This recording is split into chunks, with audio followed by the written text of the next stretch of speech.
Bitcoin's price has finally found a new range, so we're going to discuss some local ranges and do a little bit of technical analysis on where we are and where we could go.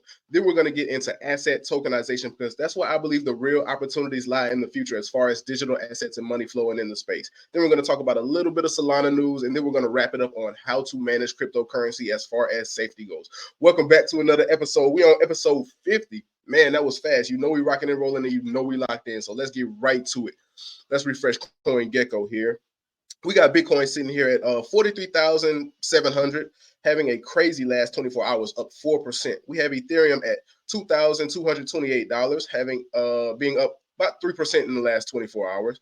BNB is at $258. That's a pretty good price. I haven't seen it that high in a while. Solana is sitting here at $80, up 10% in the last 24 hours.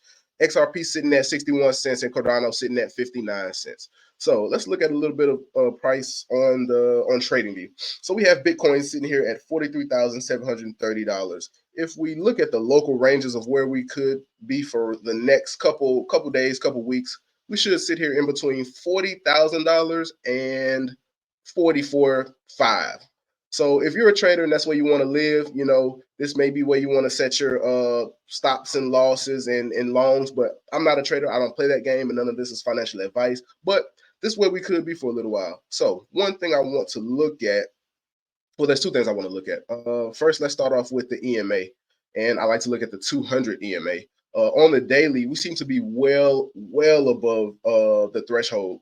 And like we said, back in September 2020, once we get some good space between price action and the EMA, we really tend to have a little bit of separation there. And, you know, last time we really got above it, we reached all-time highs. And then around April 2022, we really got below it and we set local lows of $15,000. And who knows if Bitcoin will ever touch $15,000 again.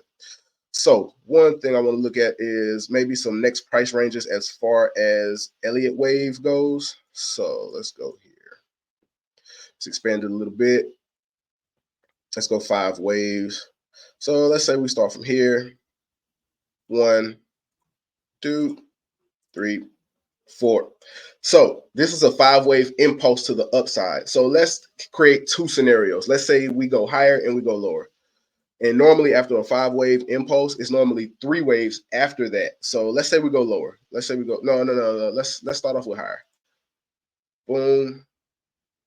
Go a little bit higher, and then we take it lower. So that will put us around $35,000 to $32,000 in the bear case. Let's get rid of this. And then let's say we go higher. So we go up a little bit higher, come down a little bit, and then we go up. That would put us in the range of $50,000. Actually, I think it would be a little bit higher than that in all actuality. I think we'd be around $55,000 to $48,000. So those are some price prediction ranges on where we could go next. None of this is financial advice. And of course, you should always take technical analysis with a grain of salt. You know what I'm saying? It's just something visibly appealing to the eye because it doesn't really matter what the price is going to do. It's about having a plan and executing that plan. Let me make sure I'm sharing my screen. Yeah. So let's get rid of all that nonsense. And that's it for price technical analysis today. So let's get into the news. How real-world tokenization can democratize the traditional bond market. Now, I know that sounds like a lot of nonsense, but here's something that I love talking about here, and here's why I believe the future of cryptocurrency is going. Cryptocurrency is a small subset that falls under digital assets. Digital assets is anything that's digital. Photos, manuscripts, data, and then we get into traditional assets like real estate can be digitized, bonds, stocks, and then of course we have our favorite, cryptocurrency. But I quickly want to talk about it because I just want to go over the definitions of it so I can kind of get you guys' mind going to where you can kind of think of your own use cases and possible things that you can do inside the space to look for better opportunities. How can real-world assets tokenization democratize traditional bond markets? Illiquid tangible goods are turning into tradable and divided assets with blockchain-based asset tokenization, and bonds might be next in line. So when it comes to real-world assets, bonds are really the first things that I see a lot of institutions trying to digitize, and they're doing a really good job at it. If you look up tokenized bonds, you see a lot of money flowing into it. So we're just going to go over the first 2 points. What is asset tokenization and what is the main benefits? In simple terms, tokenization is the process of using blockchains to create a digital twin of a traditional asset. complete with ownership or usage rights. Along with creating a copy, tokenization also fractionalizes assets that were traditionally not divisible into shares. So, for example, let's take a house, for example, a piece of real estate. Normally, the only flowing in and out is the buying and selling of the house. But now, if you tokenized it and then fractionalized it, what is fractionalization? You don't have to buy a whole Bitcoin. You can buy $20 worth of Bitcoin. So you can put it in fractions. So now, real estate, a market that had liquidity, but it unlocks an entire new space of liquidity. And from that, you can come up with a bunch of use cases of a million different assets that can be fractionalized and now traded with new liquidity. So that's something that I want you to watch out for. What are the main benefits of tokenization? Access to illiquid assets, globally accessible, lower cost and faster transactions, transparency and security. So, like I said with the real estate, with the house example, let's say it's $250,000, $250,000. Now it's on the blockchain, and now it's fractionalized. Now you can trade shares of this piece of real estate, and you know the money is in the transaction. So the more transactions you can make on something, the more each company takes a little piece of every transaction, and then maybe you may be able to get in and figure out how to win based off of this new liquidity that came from an illiquid asset. Crazy, crazy. So here's a quick chart of the tokenization of global illiquid assets by 2030. So right now we're in 2023. They're saying we're roughly under 1 trillion, but they say they're predicting by the time 2030 comes around, we'll be roughly over 16 trillion. And I believe them. I think it's this is a educational advertisement piece, and I love educational advertisement piece because at least they're telling us what tokenization is. But this is for the platform Mint Layer, who does tokenization. So pretty cool. I'm gonna drop all the links to what we read below, so you can read it for yourself and do your own research. So more on tokenization. The widespread digital asset adoption helps with launch of USA-UAE Alliance. So there's new alliances coming and being created, and new companies based off of digital assets and what they could do in the future with it. I'm not going to read this whole thing, but I just want to read like some of the highlights.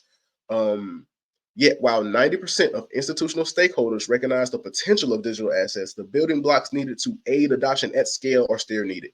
To illustrate, a number of production programs from securities to financial firms were presented at Digital Asset Week in London on December 2023. This was a welcome change from the proof of concept examples that digital assets have been limited to in prior years. However, experts commenting on the event noted while we're still 3 to 5 years away from realizing the true value potential of digital assets. So why did I highlight this part right here? First of all, they talked about a good bit of institutional assets or financial institutions are concerned about digital assets now. So boom, we know that where their attention is. So let's look that way. That's where their attention is. And they talked about it in Digital Asset Week. And I looked up Digital Asset Week. It seems to be, a conference based on digital assets, and they seem to have a lot of sponsors. The location seemed pretty big: London, Singapore, California. Investors, venture capitalists, hedge funds, private equity. So this is where the money at. And a lot of people mention that we're 3 to 5 years from realizing the potential value. Now, why do I highlight that part specifically? This gives you and I time to find problems to solve. That's kind of how you get stuff popping. You find problems and you solve them, or you create a solution. And we have roughly, this is a prediction, but they're saying that we still have time and we're still early. So you have time to create something, a product, a service, an education, present education to people before we really, really take off. You know what I'm saying? And then, like we saw in this chart, we have a while before these things, money really gets to flowing. Because first of all, things have to be created, then money has to flow into it. So I say all that to say, if you really want to get into this space, it's not too late. You know what I'm saying? There is cryptocurrency, and it's not too late for anything dealing with cryptocurrency either.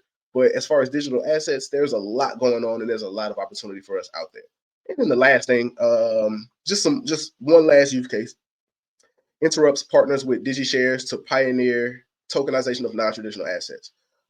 Interrupts, a wealth management startup, is forging ahead in transforming investment opportunities through the local tokenization of non-traditional assets. Their innovative approach integrates traditional investment avenues with the digital asset market, focusing on tokenizing assets like gold, rice, virtual food carts, whiskey, fractional plane seats, iron ore, residential square feet, renewable energy, and carbon credits. And I highlighted this because we talked about, the traditional things: art, diamonds, jets, stocks, bonds, mutual funds, cryptocurrency, those things. But if you really get to thinking about it, look at all these use cases that can be tokenized and have brand new liquidity created. Gold, rice, virtual food carts. I don't even know what that is. Whiskey, fractional plane seats, iron ore, residential square feet, renewable energy, and carbon credits. Like, I think that's so interesting. I think everybody should stay locked in, and we should kind of really pay attention. But that is it on tokenization, because I like to harp on that and focus on that, because that's where I believe the future is. So let's get into a little bit of Solana news. Solana to join EFT race in 2024, Van Eck predicts. We have been talking about it on this channel for a while. The Bitcoin and Ethereum ETFs are already in the works, and they're just waiting to get approved. But if the Bitcoin and Ethereum ETFs are already here, what are they working on right now that they haven't revealed yet? Altcoin ETFs. That's my prediction. None of this is financial advice, but here's a prediction from Van Eck. And since we got Bitcoin and Ethereum, what's next? Is it BNB? Is it Solana? Is it XRP? Is it Cardano? Avalanche? Chainlink? You know what I'm saying? So that's why I think it's still a good time to be looking at cryptocurrency. And if you want to invest your money into it, I still think it's a good time. Solana to join the spot ETF race in 2024, Van Eck predicts. Investment manager Van Eck expects Solana to join the crypto spot ETF wars in 2024, as stated by analysts Matthew Siegel and Patrick Bush in a news report published today. Solana will join the spot ETF wars thanks to a flurry of asset managers submitting filings. You know that they see what's going on with Bitcoin and Ethereum, so they're already working on products and altcoins. We've been talking about it for a while. The whole premise of this is more financial products being created, more retail investors being able to get into this space, more institutional investors able to get into this space. And what is that going to do? That's just going to grow the total market capitalization of the cryptocurrency market. This is the entire market capitalization of the cryptocurrency market, and we're sitting at what? 1.7 trillion. We reached a max of 3 trillion. Who's to say the next large wave of money can't take us to 8 trillion, 10 trillion? You know what I'm saying? That's just a prediction. So that's it for the news. That's it for the news, but let's get into how to manage cryptocurrency as far as safety wise. We're going to go over some mishaps. We love talking about scams and some bad actors in the space. So this crypto king was accused of fraud and owes investors millions of dollars, but he's still living large despite being forced into bankruptcy. Here's 3 legit ways to buy Bitcoin. I just want them to talk about what he did.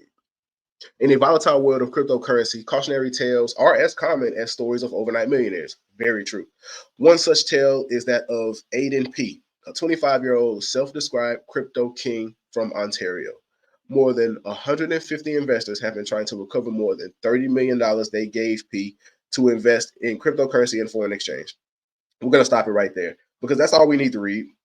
When it comes to scams and stuff, there's a million scams. And in the next video, I'm gonna just go through the list. We've talked about a million scams. I'm gonna just go through 10 or 12 top scams.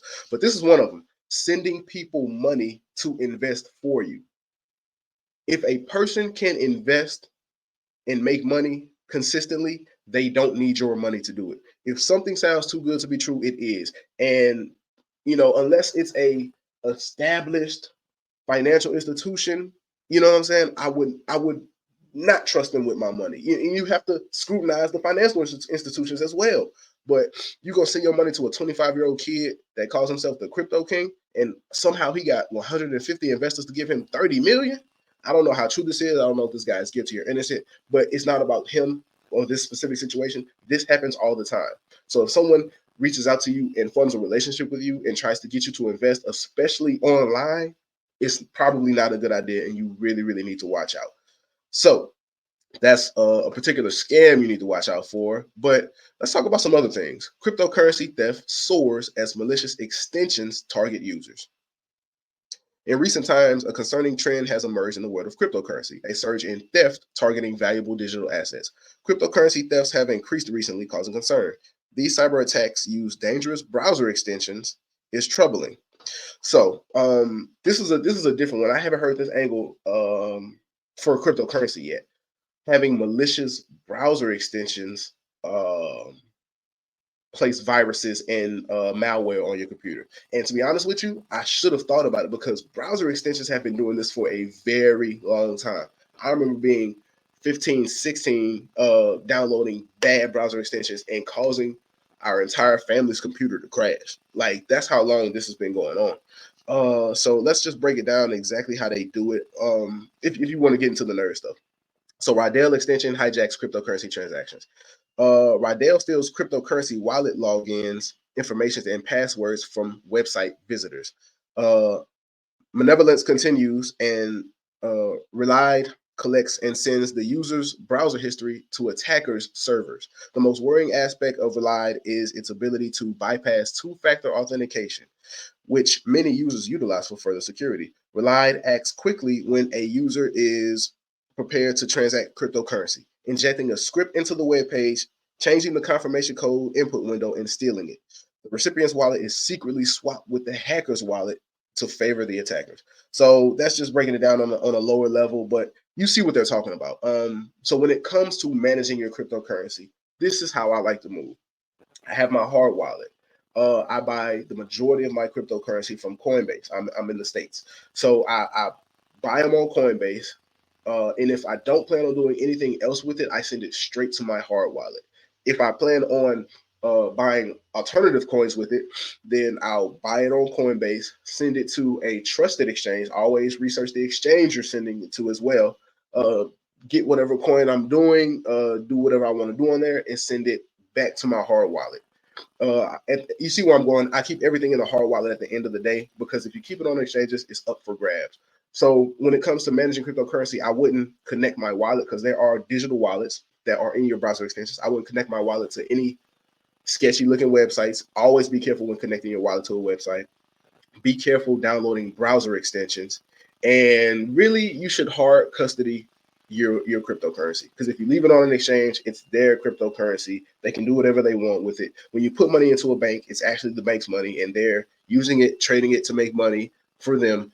Same thing with cryptocurrency exchanges. Coinbase, you know what I'm saying, probably making some money, and because that's how they get returns, and that's what exchanges and banks do. So that's just a quick little lesson on how to manage cryptocurrency and stay safe as possible. I appreciate y'all for rocking with me. This was episode 50. If you like the information you're hearing, please hit the like button. Please hit the subscribe button because we only going to keep growing. I'm not stopping. This community not stopping. We're going to keep growing, and I appreciate y'all for rocking with me. I'm going to holler at y'all.